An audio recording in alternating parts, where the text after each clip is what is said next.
ಧನುಸು ರಾಶಿ ರಾಶಾಧಿಪತಿಯೇ ಗುರು. ಈ ಒಂದು ಧನುಸು ರಾಶಿಯವರಿಗೆ 2026ರ ಗುರು ಸಂಚಾರದ ಫಲಾಫಲಗಳನ್ನು ನೋಡೋಕ್ಕೆ ಹೋದಾಗ ಇದು ಸ್ವಕ್ಷೇತ್ರ ಕೂಡ ಹೌದು. 8 ಮತ್ತು 9ರಲ್ಲಿ ಗುರು ಸಂಚಾರವನ್ನು ಕೂಡ ಈ ವರ್ಷದಲ್ಲಿ ಮಾಡ್ತಕ್ಕಂಥದ್ದಾಗಿರುತ್ತೆ. ಮೂಲ ನಕ್ಷತ್ರ, ಪೂರ್ವಾಷಾಢ ನಕ್ಷತ್ರ, ಉತ್ತರಾಷಾಢ ನಕ್ಷತ್ರದ 1ನೇ ಪಾದದವರು ಈ ರಾಶಿಗೆ ಒಳಪಡ್ತಾರೆ. 1 ಮತ್ತು 4ರ ಅಧಿಪತಿ ಆಗಿರ್ತಕ್ಕಂಥ ಗುರು 8ನೇ ಮನೆ ಅಂದರೆ ದುಸ್ಥಾನ. ಈ ರಾಶಿಯಲ್ಲಿ ಸಂಚಾರ ಮಾಡೋಕ್ಕೆ ಹೋದಾಗ ಇವರಿಗೆ ಈಗ ಗುರು ಇರೋದಿಲ್ಲ. ಆದರೆ ಸ್ವಲ್ಪ ದಿನ ಮತ್ತು ಒಳ್ಳೆ ಗುರುಬಲ ಬರುತ್ತೆ, ಗುರುಬಲ ಹೋಗುತ್ತೆ, ಗುರುಬಲ ಬರುತ್ತೆ, ಗುರುಬಲ ಆಲ್ಮೋಸ್ಟ್ ಎಲ್ಲ ರಾಶಿಗಳಿಗೂ ಅಷ್ಟೇ ಗುರುಬಲ ಬರುತ್ತೆ, ಗುರುಬಲ ಹೋಗುತ್ತೆ ಈ ವರ್ಷ. ಒಟ್ಟಾರೆ ಪ್ರಪ್ರಥಮವಾಗಿ 8ನೇ ಮನೆಗೆ ಬಂದಾಗ ದುಸ್ಥಾನದಲ್ಲಿ ಗುರು ಸಂಚಾರವನ್ನು ಪ್ರಾರಂಭ ಮಾಡೋಕ್ಕೆ ಹೋದಾಗ ನಿಷ್ಠೂರುಗಳು ಜಾಸ್ತಿ.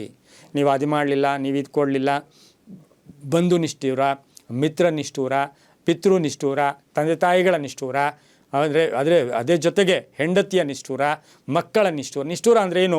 ಸುಮ್ಮನೆ ಅಪವಾದಗಳು. ನಿಮ್ಮ ಮೇಲೆ ಏನು ಮಾಡೋದಕ್ಕೋದ್ರೂ ಕೂಡ ಅಪವಾದಗಳು ಜಾಸ್ತಿ ಬರುತ್ತೆ. ಆದರೆ ಆರ್ಥಿಕವಾಗಿ ಮೇಂಟೈನಬಲ್, ನೀವು ಮೇಂಟೈನ್ ಮಾಡ್ತೀರಾ. ಆರೋಗ್ಯದ ಬಗ್ಗೆ ಕಾಳಜಿ ಇರಲಿ. ಹಠಾತ್ ಲಾಭ ಬರುತ್ತೆ, ಹಠಾತ್ ನಷ್ಟ ಬರುತ್ತೆ, ಹಠಾತ್ ಅದೃಷ್ಟ ಬರುತ್ತೆ, ಹಠಾತ್ ದುರಾದೃಷ್ಟ ಕೂಡ ಬರುತ್ತೆ. ಆದರೆ ಅದೃಷ್ಟ ಬಂದಾಗ ದುರಾದೃಷ್ಟವನ್ನು ಮೇಂಟೈನ್ ಮಾಡ್ಕೊಳ್ಳೋ ಶಕ್ತಿ ನಿಮಗೆ ಆ ಭಗವಂತ ಕೊಟ್ಟಿದ್ದಾನೆ. ಅನಗತ್ಯ ಖರ್ಚುಗಳು ಬೇಡ. ಅನ್ನೆಸರಿ ಅಪರಿಚಿತರ ಜೊತೆ ಯಾವುದೇ ವ್ಯವಹಾರಗಳು ಅಷ್ಟು ಶುಭ ಅಲ್ಲ. ಅದರ ಜೊತೆಗೆ ಹೇಳುತ್ತೆ ಇಲ್ಲಿ, ಈ ಒಂದು ಅಷ್ಟಮದಲ್ಲಿ ಗುರು ಸಂಚಾರ ಮಾಡಕ್ಕೆ ಹೋದಾಗ ಚೋರಾಗ್ನಿ ನೃಪಭೀತಿಶ್ಚ ಸರ್ವದಾ ಕ್ಲೇಶ ಜೀವನಂ ನಿಷ್ಠೂರಂ ಸಾಹಸ ಕ್ರೋಧಂ ಅಷ್ಟಮಂ ಗುರು ಅಂತ ಹೇಳ್ತಾರೆ. ನಿಷ್ಠೂರ ಬರ್ತಾರೆ. ಹಾಗೆ ಚೋರರ ಭಯ, ಕಳ್ಳರ ಭಯ. ಕಳ್ಳರು ಅಂತ ಹೇಳಿದ್ರೆ ನಿಮಗೆ ಹೇಳಿನೂ ಕಳ್ತನ ಮಾಡ್ಕೊಂಡೋಗೋರು ಇರ್ತಾರೆ. ಎಷ್ಟೋ ಜನ ಆಸೆ ತೋರಿಸಿದಾಗ ನೀವು ಇನ್ವೆಸ್ಟ್ ಮಾಡಿಬಿಡ್ತೀರ, ಎತ್ಕೊಂಡು ಹೋಗ್ಬಿಡ್ತಾರೆ. ಮನೆಯ ವಿಚಾರದಲ್ಲಿ ಹುಷಾರಾಗಿರಿ. ಅತಿ ಕೋಪ ಬೇಡ ಅಂತ ಹೇಳುತ್ತೆ. ಅವಸರದ ನಿರ್ಧಾರಗಳು ಬೇಡ ಅಂತ ಹೇಳುತ್ತೆ. ಆದರೆ ವಿದ್ಯಾರ್ಥಿಗಳಿಗೆ ಒಳ್ಳೆಯದಾಗತ್ತೆ. ಶಿಕ್ಷಣ ಕ್ಷೇತ್ರದಲ್ಲಿ ಕೆಲಸ ಮಾಡೋರಿಗೆ ತುಂಬಾ ಒಳ್ಳೆಯದಾಗ್ತಕ್ಕಂಥ ಸಾಧ್ಯತೆ ಇರುತ್ತೆ. ವಿವಾಹ ಯೋಗ ಚೆನ್ನಾಗಿದೆ. ಕೀರ್ತಿ ಪ್ರತಿಷ್ಠೆಗಳಿಗೆ ಭಾಜನರಾಗ್ತೀರಾ. ವ್ಯಾಪಾರದಲ್ಲಿ ಶುಭ ಆಗುತ್ತೆ. ಸರ್ಕಾರಿ ನೌಕರಿಗೆ ಒಳ್ಳೆಯದಾಗುತ್ತೆ. ವಾಹನದ ಸಣ್ಣ ಪುಟ್ಟ ಕಂಟಕಗಳು ಎದುರಾಗ್ತಕ್ಕಂಥದ್ದು. ಅದರಲ್ಲೂ ಸಹ ಶುಕ್ರವಾರದ ದಿನ ಬಹಳಷ್ಟು ಜಾಗೃತಿಯಾಗಿ ವಾಹನವನ್ನು ನಡೆಸಬೇಕಾಗಿರುತ್ತೆ. ಅದರ ಜೊತೆಗೆ ನೀವು ಶುಕ್ರವಾರ ಶನಿವಾರದಲ್ಲೂ ಕೂಡ ಭಾಳ ಹುಷಾರಾಗಿರಬೇಕು. ಪ್ರೇಮ ವ್ಯವಹಾರಗಳಿಗೆ ಮನ್ನಣೆ ಸಿಗುತ್ತೆ. ಸ್ಥಾನ ಪಲ್ಲಟ ಆಗ್ತಕ್ಕಂಥದ್ದು. ಯಾರೋ ಹಣ ಕೊಡಬೇಕು, ಅದು ಮೋಸ ಆಗ್ತಕ್ಕಂಥ ಸಾಧ್ಯತೆ ಇರುತ್ತೆ. ಬ್ಯಾಂಕ್ ಲೋನ್ ವಿಚಾರದಲ್ಲಿ ಮೋಸ ಆಗ್ತಕ್ಕಂಥ ಸಾಧ್ಯತೆ ಇರುತ್ತೆ. ಇನ್ನು ಧನುರಾಶಿಯ ಕಲಾವಿದರಿರ್ಬೋದು, ಹಾಗೆ ಸಾಹಿತಿಗಳಿರ್ಬೋದು, ಹಾಗೆ ಅಲಂಕಾರ ಪ್ರಿಯರಿರ್ಬೋದು, ಕಾನೂನು ಅಲ್ಲಿ ಕೆಲಸ ಮಾಡ್ತಕ್ಕಂಥವ್ರಿಗೆಲ್ಲ ಸ್ವಲ್ಪ ಸಣ್ಣ ಪುಟ್ಟ ಅದೃಷ್ಟ ದುರಾದೃಷ್ಟ ಎರಡೂ ಕೂಡ ಇರತಕ್ಕಂಥ ಸಾಧ್ಯತೆ ಇರುತ್ತೆ. ಅದರ ಜೊತೆಗೆ ಈ ಒಂದು ಧನುರಾಶಿಯ ರಾಜಕೀಯ ವ್ಯಕ್ತಿಗಳಿಗೆ ಬಹಳಷ್ಟು ಶುಭ ಆಗ್ತಕ್ಕಂಥದ್ದು. ಮಹಿಳೆಯರಿಗೆ ಒಳ್ಳೆಯದಾಗ್ತಕ್ಕಂಥದ್ದು. ವಿದೇಶದಿಂದ ಶುಭ ಸುದ್ದಿ ಸಿಗ್ತಕ್ಕಂಥದ್ದು. ಕೆಲವರಿಗೆ ಉದ್ಯೋಗದ ವಿಚಾರದಲ್ಲಿ ಜಾಗೃತಿಯಾಗಿರಬೇಕಾಗಿರುತ್ತೆ. ಒಟ್ಟಾರೆಯಾಗಿ ಗುರುಬಲ ಇಲ್ಲದೇ ಇದ್ದರೂ ಕೂಡ ಗ್ರಹಬಲ ಇರತಕ್ಕಂಥ ಸಾಧ್ಯತೆ ಇರೋದ್ರಿಂದ ಅದೃಷ್ಟ ಇರುತ್ತೆ. ಮೇಂಟೈನಬಲ್ ಅಂತ ಹೇಳುತ್ತೆ.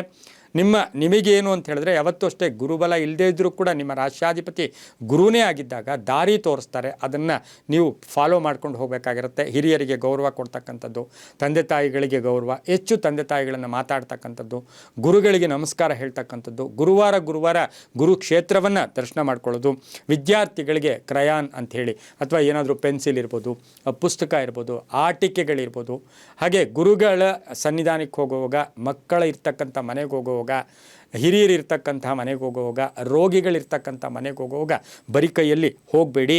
ಬಣ್ಣದ ಪೆನ್ಸಿಲ್ಗಳನ್ನು ಸಾಧ್ಯವಾದರೆ 11 ಬಣ್ಣದ ಪೆನ್ಸಿಲನ್ನು 3 ಗುರುವಾರ ವಿದ್ಯಾರ್ಥಿಗಳಿಗೆ ಕೊಟ್ಟರೆ ತುಂಬಾ ಒಳ್ಳೆಯದಾಗ್ತಕ್ಕಂಥದ್ದು.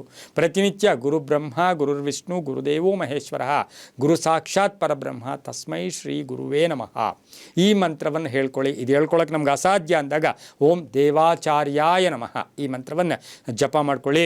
ಅದರ ಜೊತೆಗೆ ಪ್ರತಿನಿತ್ಯ ನಿಮ್ಮ ಪರ್ಸಲ್ಲಿ ಒಂದಷ್ಟು ಹಳದಿ ಬಟ್ಟೆಯನ್ನು ಇಟ್ಕೊಳ್ಳೋಗೋದು, ಮತ್ತು ಅರಿಶಿನ ಕೊಂಬನ್ನು ಇಟ್ಕೊಳ್ಳೋದು, ಉಪ್ಪು ಮತ್ತು ಅರಿಶಿನವನ್ನು ನೀರಲ್ಲಿ ಹಾಕಿ ಸ್ನಾನ ಮಾಡ್ಕೊಳ್ಳೋದ್ರಿಂದ ತುಂಬಾ ಒಳ್ಳೆಯದಾಗ್ತಕ್ಕಂಥ ಸಾಧ್ಯತೆ ಈ ಒಂದು ಧನುರಾಶಿಯವರಿಗಿರುತ್ತೆ. ರಾಘವೇಂದ್ರ ಸ್ವಾಮಿಗಳ ದರ್ಶನ ಮಾಡ್ಕೊಳ್ಳೋದ್ರಿಂದ, ಹಯಗ್ರೀವ ದರ್ಶನ ಮಾಡ್ಕೊಳ್ಳೋದ್ರಿಂದ ತುಂಬಾ ಒಳ್ಳೆಯದಾಗ್ತಕ್ಕಂಥ ಸಾಧ್ಯತೆ ಈ ವರ್ಷ ಇರುತ್ತೆ. ಗುರುಬಲ ಇಲ್ಲದೇ ಇದ್ದರೂ ಗ್ರಹಬಲ ಇರುತ್ತೆ. ಅದ್ರ ಜೊತೆಗೆ ನಿಮ್ಮ ಮನೆಯ ಅಧಿಪತಿ ನಿಮಗೆ ಅದೃಷ್ಟ ತಂದು ಕೊಡ್ತಾರೆ. ತುಂಬಾ ಒಳ್ಳೆಯದಾಗುತ್ತೆ.